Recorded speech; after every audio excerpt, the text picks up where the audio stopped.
Townsend operates one of the largest commercial fleets of vehicles in the utility industry. Even though our business is line clearance and construction, our equipment operators are driving vehicles that can be 10 tons and larger, making drivers responsible for all the laws and regulations that apply to commercial vehicles. Making sure each vehicle is properly operational is essential to our ability to fully perform each and every day as expected by our clients. This video will help show you the essential inspection process that must be performed on each vehicle every day before it is released to perform any work. It is important to understand this process to assure that the vehicle will pass a DOT inspection and to assure that it is safe and operational before the crew departs for daily activities. Every vehicle inspection requires a 360-degree walk-around. The starting point is the front. Check for puddles under the engine that might indicate a leak. Check that the truck is not leaning to one side or the other, which could indicate a suspension problem, low tire pressure, or a shifted load. Check the lights on the top and front of the truck. They must be a proper color and not broken, loose, missing, or dirty. If there is a headache rack, grab onto the post and pull. The headache rack must be securely mounted by its bolts. Check to assure they are not broken, loose, or missing, and there is no debris. Same for the cone holder and the front bumper. Now, open the hood and check every item that contains fluids and their attached hoses.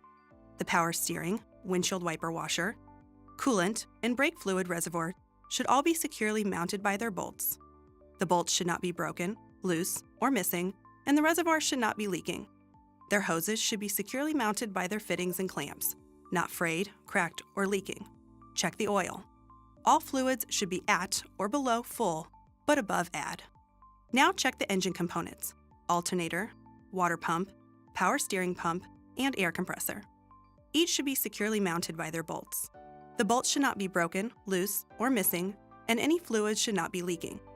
Look to see that all wires are secured and not frayed or cracked. Check to see that the belt is not frayed, cracked, or loose. Press on the center. It should not give more than 3/4 of an inch. Next, make sure that the steering shaft is securely mounted, not cracked or broken, and there is no excessive play. The power steering box should be securely mounted by its bolts. They should not be broken, loose, or missing. It should not be leaking. Check to see that the hoses are securely mounted by their fittings and clamps. Make sure they are not frayed, cracked, or leaking. Now look at the pitman arm and drag link. Make sure they have their castle nuts and cotter pins present and they are not damaged and securely mounted. They should not be broken, loose, or missing. Finally, look at the upper and lower control arms and tie rod. Check that they are not damaged and securely mounted and the bolts are not broken, loose, or missing. The following needs to be checked on all wheels. Check the spring mounts, front and rear bracket, that they are securely mounted by their bolts and are not broken, loose, or missing. Check the leaf springs are securely mounted by their bolts and U-bolts, and they are not broken, loose, or missing. The springs should not be cracked, broken, shifted, scissoring, or missing. Look to see the shock absorbers are also securely mounted by their bolts and are not broken, loose, or missing. It should not be leaking. The rubber bushings should not be worn. Check to assure that the brake line is securely mounted and not frayed, cracked, or leaking, and on an air brake truck, check that it is properly secured by the brake chamber, which is not dented or leaking and is securely mounted by its bolts. The slack adjuster and push rod on an air brake truck should be intact and its pin present. Make sure that there are no broken parts and the push rod is at a 90-degree angle to the chamber and has no more than 1 inch of play. The brake pads or linings should be securely mounted and have a minimum of 1/4 inch pad depth. Make sure there are no signs of heat cracking or glazing.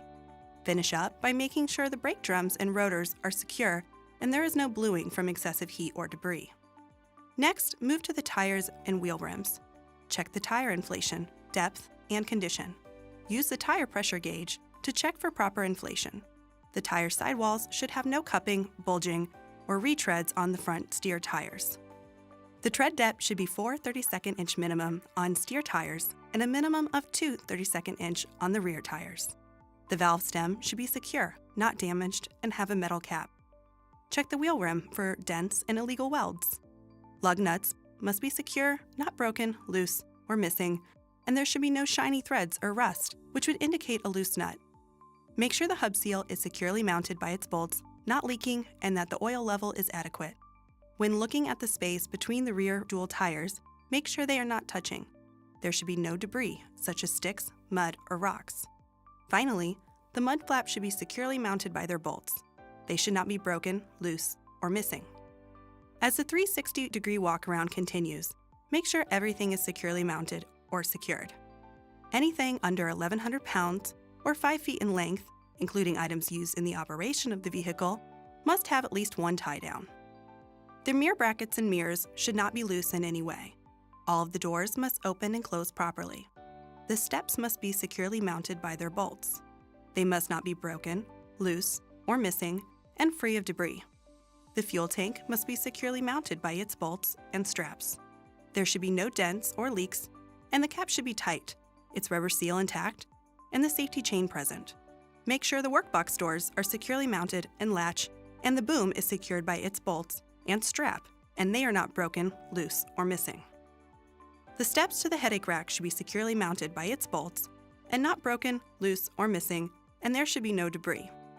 Finally, check to assure that the outriggers are properly secured in the up position. The outrigger pads and wheel chocks are securely stowed in their holders with a securing device. Continuing the 360 walk-around, move to the rear of the truck and check to assure the tailgate is securely mounted to its hinges and its bolts are not broken, loose, or missing. The tailgate pin should be secured by its chain. Next, check the lights and reflectors. Make sure all the lights are the proper color, not broken, loose, or missing, and all the lenses are intact. Don't forget the license plate light. The workbox doors should be securely mounted, not broken or loose, and the box should be securely latched. Check the pintle hitch and the pigtail interface are securely mounted and have no signs of damage. Now, move under the vehicle. Check the frame. Make sure it is not bent or twisted, has no illegal welds, and everything is securely mounted. Check to assure that the drive shaft is securely mounted and is not bent or cracked. Check the universal joints are free of foreign objects, and that the exhaust system is securely mounted with no dents or signs of leaks, such as carbon soot, and all of its original parts must be present. Check to assure that the battery box is secure and its bolts are not broken, loose, or missing. The top, front, and side of the box should show no damage or holes. Any unique features to the truck must be securely mounted, and there should be no debris of any sort on the outside of the vehicle. Finally, move to the inside of the vehicle. Make sure the required emergency equipment is on board. The fire extinguisher must be fully charged, properly rated, and securely mounted. There should be 3 emergency triangles in their box and a minimum of 6 replacement fuses.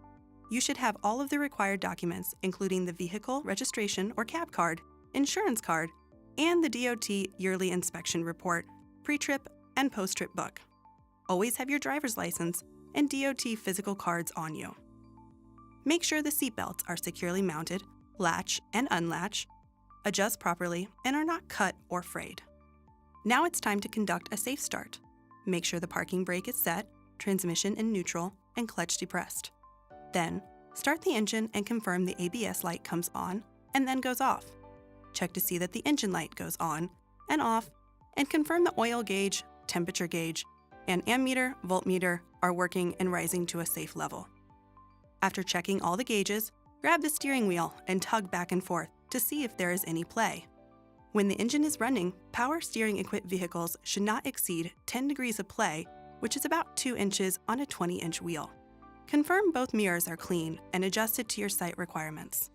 Visually inspect the windshield to confirm it is secure and there are no cracks or defects. Check each window to make sure they are properly secured, not cracked or broken, and free of illegal stickers and debris. Turn on the wipers and test their movement and washer fluid. Make sure the wiper arms and blades have no damage. Turn on the heater, defroster, and put your hand over the defrost and under the heat to ensure that both work properly. Test the horn. We don't use these things all the time, but when we need them, they better work. Now it's time to test the lights. While you're inside, make sure all of the dashboard indicator lights work and have a crew member assist you for the external light check. Turn on the left turn signal, the right turn signal, four-way flashers, brake lights, backup, running lights, headlights, and high beams to confirm they all work. Call out each light as you go through them. all lights must work prior to the vehicle leaving the pullout. It's now time to check the brakes for a leak in the system. For an air brake check, use the wheel chocks.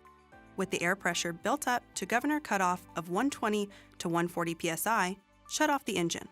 Release the parking brake and fully apply the foot brake and hold it for 1 minute. The air gauge should not drop more than 3 pounds in 1 minute. That would indicate a leak. Now, turn the key to the on position without restarting the vehicle. Rapidly apply and release the foot brake.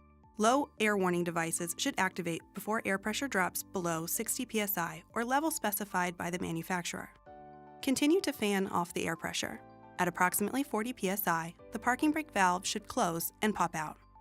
For a hydraulic brake check, the engine will be on. Pump the brake pedal 3 times and then hold it down for 5 seconds. The brake pedal should not depress during the 5 seconds. Now, test the parking brakes. Engage the parking brake and test it by gently trying to pull forward. The vehicle should not move, indicating the parking brake is working properly. For the service brake check, check the application of air or hydraulic service brakes.